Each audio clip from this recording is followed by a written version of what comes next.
Now then, Britain's first ever Reform UK pub has opened up in Blackpool. It's named the Talbot and it's ran by Pete Flynn and Nick Lowe, as you can see on your screens there.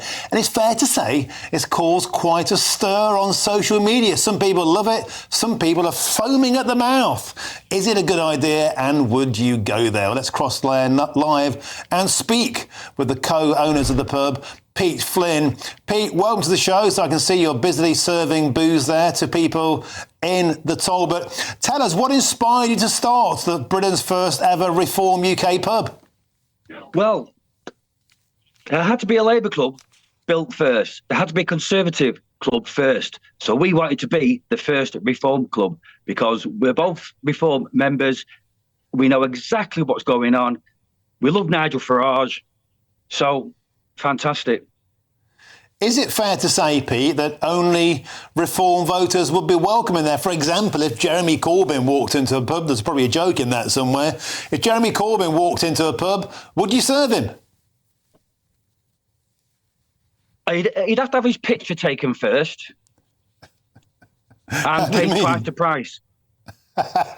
You charge Jeremy Corbyn twice the price. On a serious point, you're absolutely right. There are loads of Conservative clubs around the country, Labour clubs. There are Labour pubs. There's one called the Bread and Roses in London. I've been to it. No problem with it. But I tell you what, people on social media seem to have quite a problem with the fact there's a Reform UK pub. They're calling it a den of racism, a place that shouldn't be allowed to happen. What are they so angry about? Well, there's no racism here. That can assure you that. We're just positive. We want best for what the country is. We want to get the kids into dentists. We want to get the kids into doctors, surgeries. We want to stop the boats. We want reform.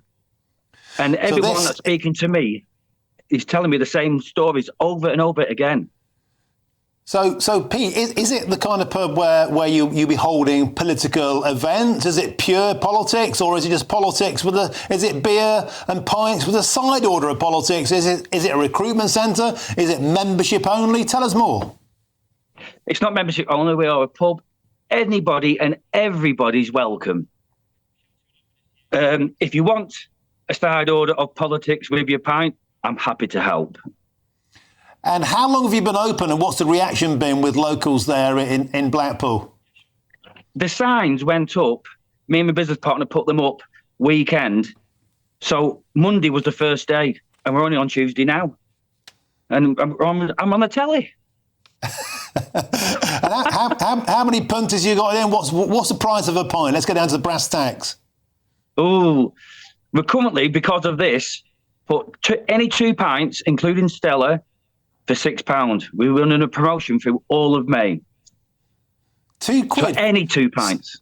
£6 for 2 pints of Stella. Have you got a helicopter? Yeah. On a serious point, that is like, less than the price of 1 pint down here. I've got a couple of funny questions I want to read you from some GBNews viewers. One person here, I think they're not too into your idea. They say this: Pete Flynn, do you only serve gammon?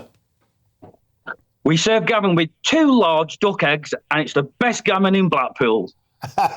Gammon and eggs. And there's another question here. Do you serve pints of Remainer tears? Yes, is the answer.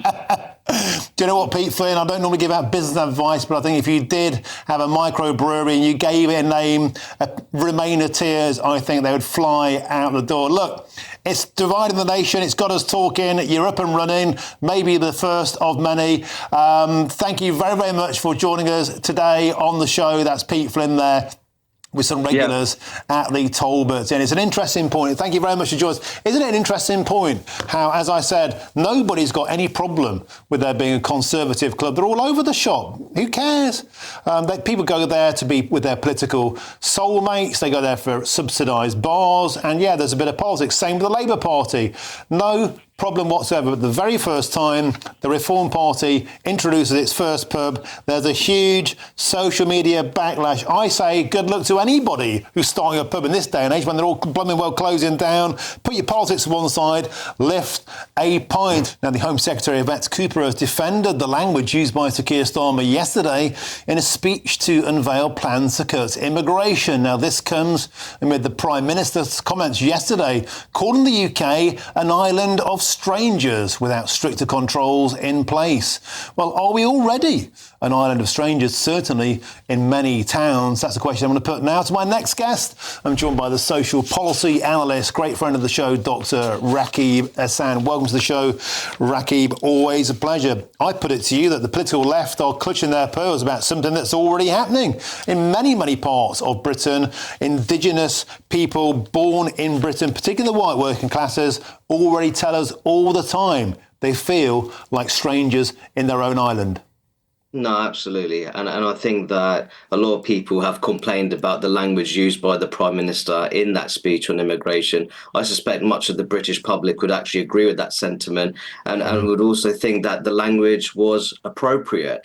Now, in recent times, we've witnessed unprecedented levels of immigration from parts of the world where the prevailing social and cultural norms are vastly different to those which are mainstream here in the UK. And you've quite rightly mentioned, Martin, that in certain parts of the country, there's very intense forms of segregation along ethnic and religious lines, socially, educationally, economically, and residentially, overlapping forms of segregation. So while you have communities living side by side, they could be limited to no meaningful social interaction. So in terms of being an island of strangers, I wouldn't purely blame that on immigration, by the way. I think that over time we've become a more individualistic society, whether it's the church, trade unions. They used to be vibrant hubs of social interaction. They've declined over time. So are we an island of strangers? I think we're certainly headed in that direction for sure, if we're not already there.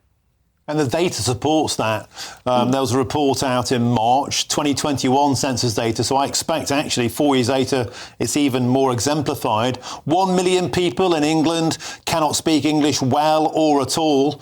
And in certain parts of the country, for example, in parts of Leicester, 43% of those over 16, so those coming into the country, speak little or no English. It's the same in Pendle, in Oldham, in Bradford, in Burnley, in Blackburn. And you'll note from those towns, Dr. Rakib Ehsan, there is a pattern. And it is what you're saying there, along ethnicity and also along religious divides. This is happening already.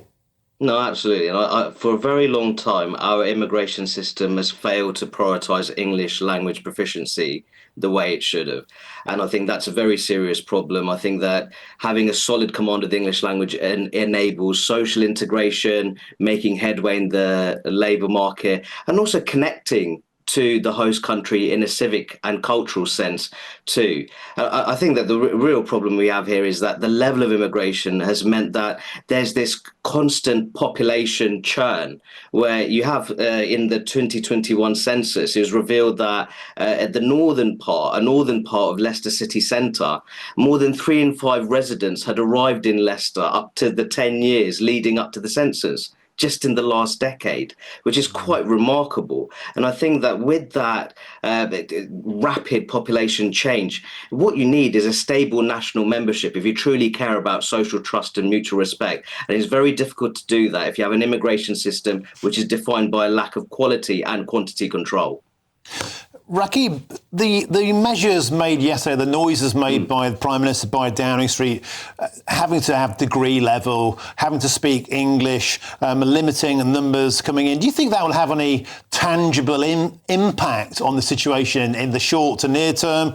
Or actually, do you think we've gone so far down this route now that Britain, the fabric of many parts of Britain, is perhaps forever changed? I think there needs to be more radical action. I think that while the Prime Minister made the right noises in his speech, if you dig into the white paper, in my view, unfortunately, this is just tinkering around the edges. He talked a great deal about integration, but if we are serious about integration in that white paper, there would be provisions prioritising migrants who originate from stable English-speaking democracies.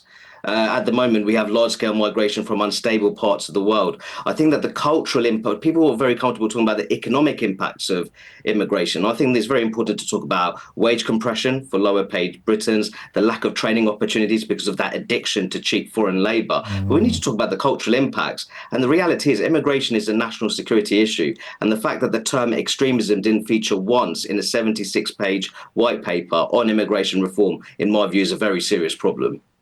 Dr. Rakib Hassan, I could talk to you all day. I really could, but I'm afraid we've ran out of time. Thank you so much once again for your expertise joining us here on GB News. That's a social policy analyst, Dr. Rakib Hassan. Thank you for your time.